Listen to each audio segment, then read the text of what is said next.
Okay, good morning, everyone. Today is morning. Thank you. What's today? Today is let's start with the day. Today is Iyar, 22nd of Iyar, May 30th, and we're going to count Sfira, 37th day, bottom of page 138. Please put your phone on mute. Be helpful. Hayoim, Shiva, Ushleishim Yoim, Shehein Chamisha Shavuos. Today is 37 days, which is 5 weeks and 2 days of the Omer. Less than 2 weeks to go, Chabra.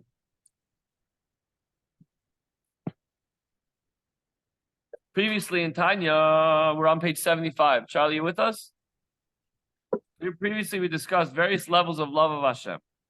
Common denominator is that they are all yearning to connect one's soul to God.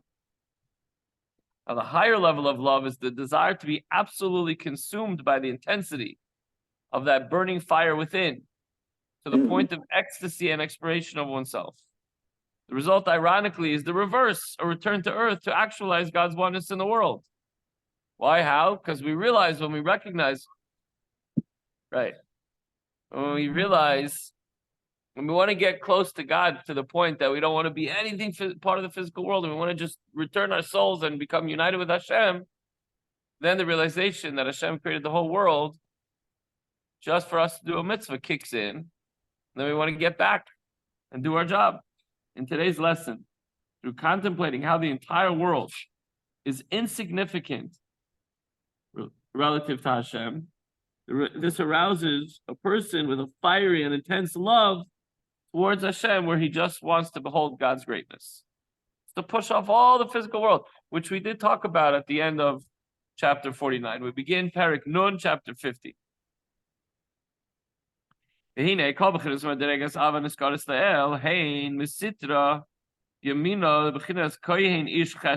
the forms and levels of love that we previously mentioned from the right side, from the level of kohen, for a kohen is called a man of kindness, hence the right side, meaning that his form of serving Hashem comes under the category of chesed. V'nikra is kesef hakadoshim miloshe nichseif nichsafta leveis avicha. They, the kohenim, are called kesef hakadoshim, a longing for holy things, as in the words, you solely longed for your father's home. It says in Bereshis, the Hebrew word for longing is etymologically related to the word kesef. So all these forms and level of love of Hashem express the desire and longing of a Jew to become joined with God. So if here we use the word, you longed for your father's home, we're talking, this is metaphorically speaking, we long to be connected to our Father in heaven. The words for your father's home in the quoted pasuk refers to the level of chachma, which is called Abba, and literally Abba, chachma, Abba is father. This is also the connection with the term kesef hakadoshim. From the Zohar, chachma is called kodesh, holiness. I'm sorry. Let's start over. Ach yesh oid b'chinas Abba ha'olam. There is, however, another level which excels all of these aforementioned levels, as gold is superior to silver. And we said a couple of days ago that Hashem chose our bodies, which is no different than non-Jewish bodies. But when it comes to gold and silver, there's obviously a clear distinction, and you would choose the gold over the silver. It's not just a quantitative superiority in that gold, in the analogy, is worth more than silver. A small quality of it fetching a higher price than a quantity of silver. The superiority of gold lies in the fact that the most refined type of gold possesses a captivating luster which glistens in the eyes of the beholder. So when you look at the gold, the beauty of it does something that silver cannot do. All other types of gold are related to this type. Silver, on the other hand, does not possess this quality. The same distinction exists between the form of love described in this chapter, which has the characteristic of thirst and rapturous expiry into godliness, where a person wants to just be connected to Hashem and completely divest himself from the physical world. The other forms of love, which do not have this quality. Vihi, ahava kiddush beyesh. This is a love like the glowing coals of fire. Okay, maybe we're not on this level, but there were tzaddikim, tamidei chachamim, righteous sages from our past that we could point to that just wanted to connect. We just had Lag BaOmer, Rashbi, just wants to be one with God. He doesn't care about the physical world, not about eating, sleeping, drinking, whatever. So this love that we're talking about, it's hard to define because maybe we don't experience it. Maybe we do. I'm speaking for myself. Steve, one day you'll tell us what it's all about. This is a love like a glowing coal of fire, a burning love, unlike any other types of love, which are essentially, the other types are like water. If the soul is drawn with a yearning towards God like water which flows and is attracted in a certain direction, this love, on the other hand, has a totally different quality, that of glowing coals of fire. Water flows, it flows down, it's constantly moving, unless it's sitting still. If water flows, it naturally gravitates to the lowest point. So just like a love, you're constantly feeling a certain love. But a fiery coal and flame, that's a whole different ballgame than cold water. It's two opposites, really, in reality. The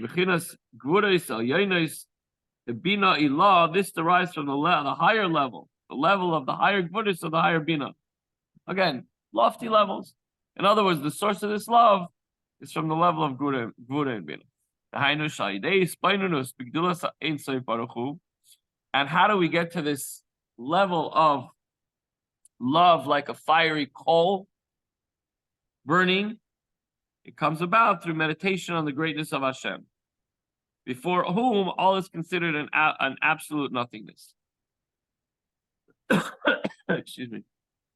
Last night we were farbrengen. Rabbi Mendel Lipsker from California, Sherman Oaks, California, and he was sharing the different things. And he says, there was once an old chassid, and he says, we have to daven. So someone said, how do you daven? What do you mean, how? You just daven.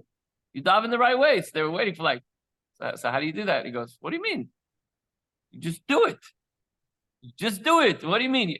And when he says just do it, for him, it's he didn't say the words just do it. He kept saying in Yiddish, daven, was meinst du? Daven, he just kept saying the words, daven.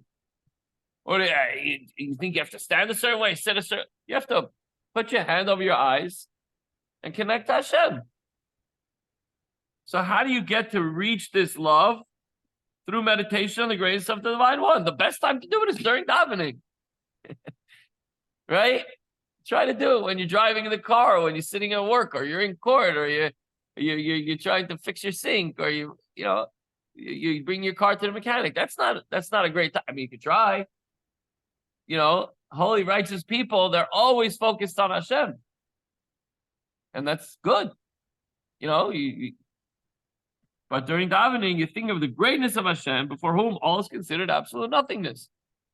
So instead of looking at davening like a burden, say, wow, this is the opportunity to reach the pinnacle, as far as my day is concerned, to reach what I'm here on earth for, is to connect to Kadosh Baruch Hu. And the rest of the day, I try to find moments where I can connect in other ways, through mitzvahs, through whatever. But davening is a time where we set aside and we focus on Hashem. Islai to Islai, HaNefesh, Ikar, Tiferes, Gidulosai, Listalka, Biikara de Malka. Then when the soul is trying to connect to Hashem, before whom all is absolute nothingness, it becomes inflamed and it flares up towards the precious splendor of Hashem's greatness in order to gaze upon the glory of the King. This is the content of this love.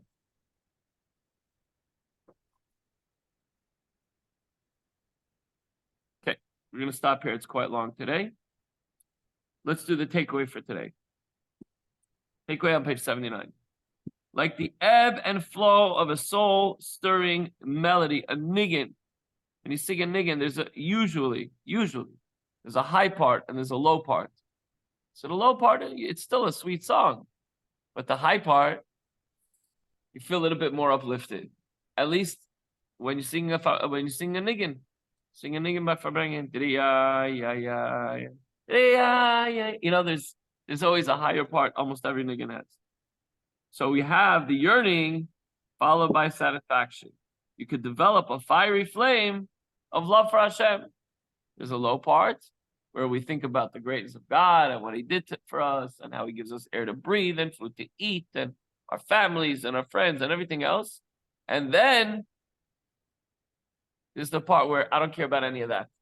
I just want you. It's a famous story of the Alter Rebbe.